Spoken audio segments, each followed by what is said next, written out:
I guess it's public awareness. Public awareness is probably the most positive thing that I'm hoping comes out of the show. Awareness of what our men and women do on the front line every day. The contributions they make to communities they serve in, the dedication to the task that they're assigned to do, their dedication to their job, to Canadians actually. They're public servants, and they work hard and they work diligently every day to make sure people are safe. And this series is going to showcase that work. The series is really a story about people, our people and the people they're serving, and the interaction between the two. And it's good. People will enjoy it. You're going to see a lot of themselves in it. Our own members will see themselves in it, and the public will see themselves in it.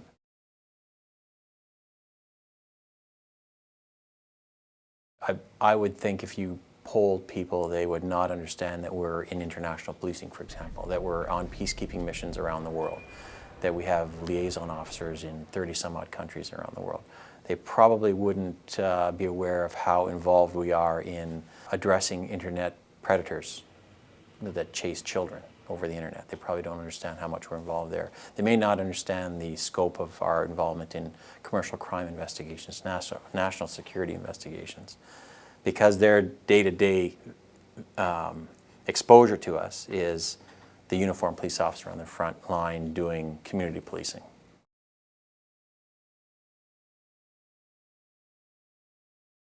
It's tough work. It's tough work. It's tough physically. It's tough emotionally. It's tough being under scrutiny all the time. And it's dangerous work. So it does take a special kind of person to do that kind of work and do it well. And I believe that our folks are just that kind of person.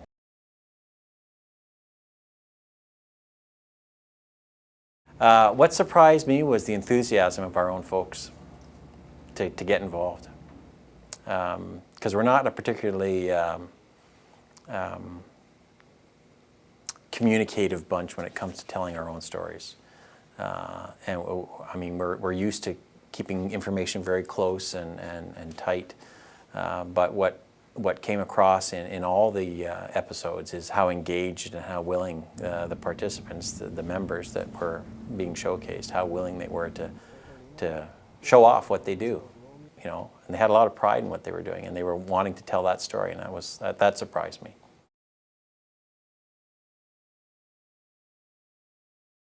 The episode about school liaison. I mean, we've all done that kind of work. I did it when I was in New Denver. I did it when I was in the Lower Mainland. We went to schools and we talked to kids. But I don't think I'd ever come across two individuals that had dedicated so much time and energy to that as the two that you picked to show in that particular episode.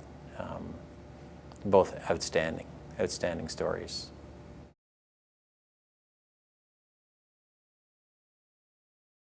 Symbolically, it's the red serge and the men and women that wear it, and what drives them and what they have to bring to the job day in and day out, and that's courage. It's not an easy job to address the things that ail society day in and day out. Takes courage to do that if you're going to do it right. And so I think that's probably what the title is derived from. It's the courage of the men and women in red serge. It's symbolic.